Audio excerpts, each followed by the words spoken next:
Good day friends, my name is Dr. Shweta Goyal and now my another topic in power lecture series is half wave controlled rectifier.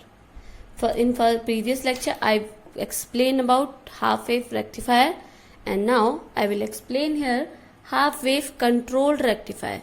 When we talk about controlled, then we should control the input and output. We should control the output basically. So we will explain here half wave control rectifier with R, RL load and freewheeling diode.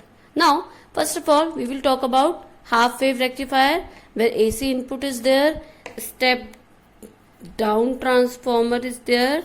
How can we get the step? It is step down transformer because the number of turns is lower in secondary. Okay, so in a step down transformer, diode and load. The load is not here assigned the RL of freewheeling diode. So now if we give the AC input like this, for positive half cycle diode will be positive, for negative half cycle diode will be negative, and this will be positive. When diode will be positive we get the output, diode will be negative we are not given the output. So here we can see it from the graph. You can see here this is the input voltage, this is output. When positive half cycle diode will be positive, current will flow like this, and when negative half cycle diode will not positive, diode will be the open circuit, behave as the open circuit, we are not able to get the output. So this is output of rectifier. Now if we talk about controlled rectifier, in controlled rectifier the circuit diode is converted into thyristor. You can see here the diode is replaced by a thyristor, so we can control the thyristor by gate signal. So this is a controlled rectifier. We talk about controlled rectifier, then diode is replaced by the thyristor. All the circuit is same. AC input is step down transformer. Step down transformer is convert AC into AC with the lower magnitude. Okay, the magnitude of step down transformer is lower. Now step down transformer, when positive half cycle thyristor will be forward bias, when negative half cycle thyristor will be negative reverse bias. So thyristor is controlled with the gate terminal. I know I am not connected here because I have explained the working of thyristor in previous lectures, so I will put here the link of the working of thyristor. You can check there. So this is load. It can be resistive load, resistive and inductive load, and freewheeling diode can be there. So now if you can check here easily, if thyristor is on, okay, now if for positive half cycle, for R load we will be talk about R load. Let's suppose resistor is connected. So in the property of resistor, it doesn't store energy, it generally opposes the flow of current. Okay, so here R load, let's suppose we trigger after alpha. Okay, we trigger after alpha. Thyristor work after the triggering pulse giving to the gate. So Ig given the at alpha. So when thyristor giving the triggering pulse, it will be on. So we get the output. Like after alpha we get the output for positive half cycle. For negative half cycle, we are not able to get the output because it work like a reverse bias and an open circuit. Okay. Now for another positive half cycle, it will work after the triggering pulses like this. So this all repeating. This circuit will be repeating for R load. Now for RL load, let's suppose we connect inductor over here. So the property of inductor is it stores the energy.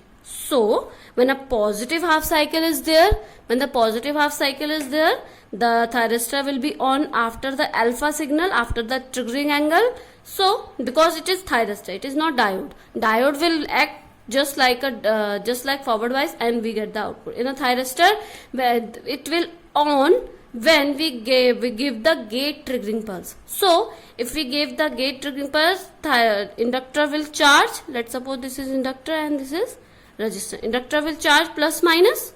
Okay, now for negative half cycle, it will behave like a open circuit, and the load R will get the output through the inductor, a small output through the inductor, because it stores the energy. Okay, now for RL current, we will talk about RL current, because it is RL load. So RL current will be after alpha, we get the output when negative pulses are there, because positive negative AC signal, because so when negative pulse is there, we get the output, small output through inductor, because L inductor. So after this 0, now again positive pulse, we get the output after alpha signal, and output at the, let's suppose it work at beta.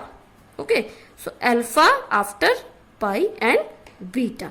And for output voltage, we get the output positive negative, and when inductor is discharged, we get the negative spike of voltage, because inductor will discharge positive and negative. When inductor will discharge, it polarity will be negative, so we get the negative spike, because polarity will be negative, so we get the negative spike of voltage.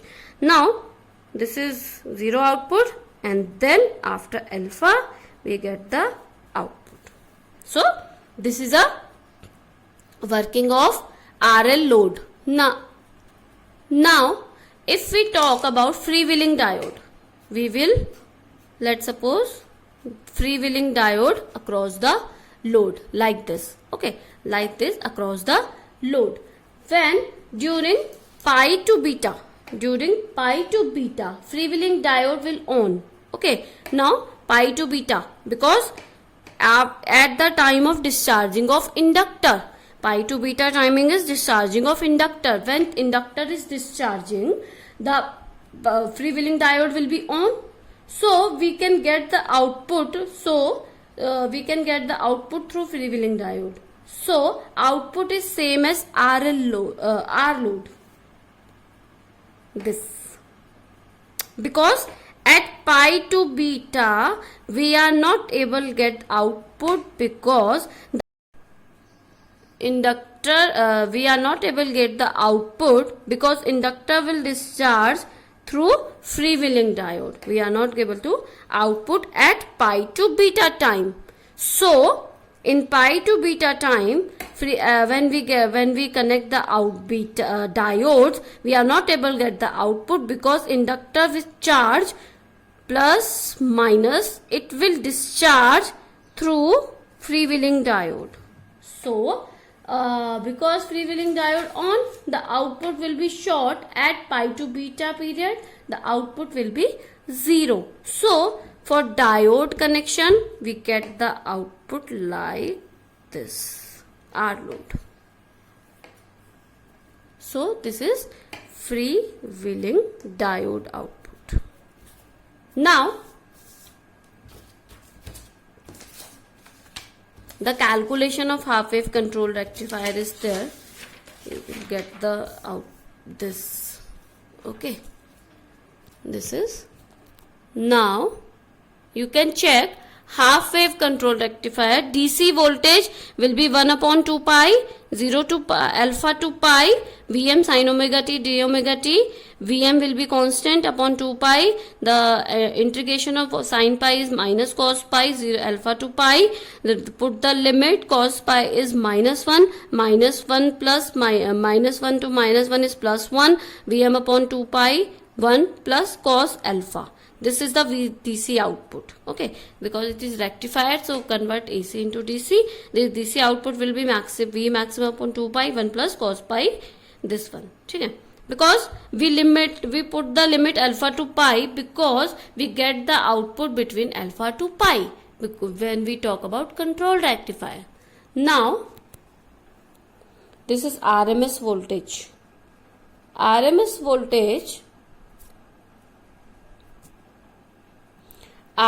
voltage is 0 to 2 pi alpha to pi Vm square Im square d omega t into under root. Root mean square value. So root under root mean is mean and square.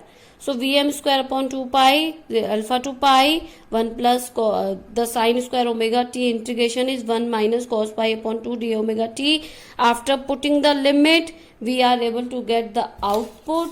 So here is our final Vrms value is there.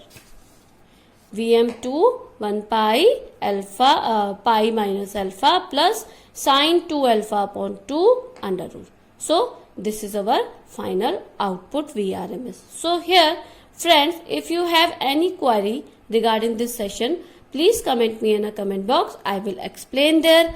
Please subscribe my channel for another video. I will surely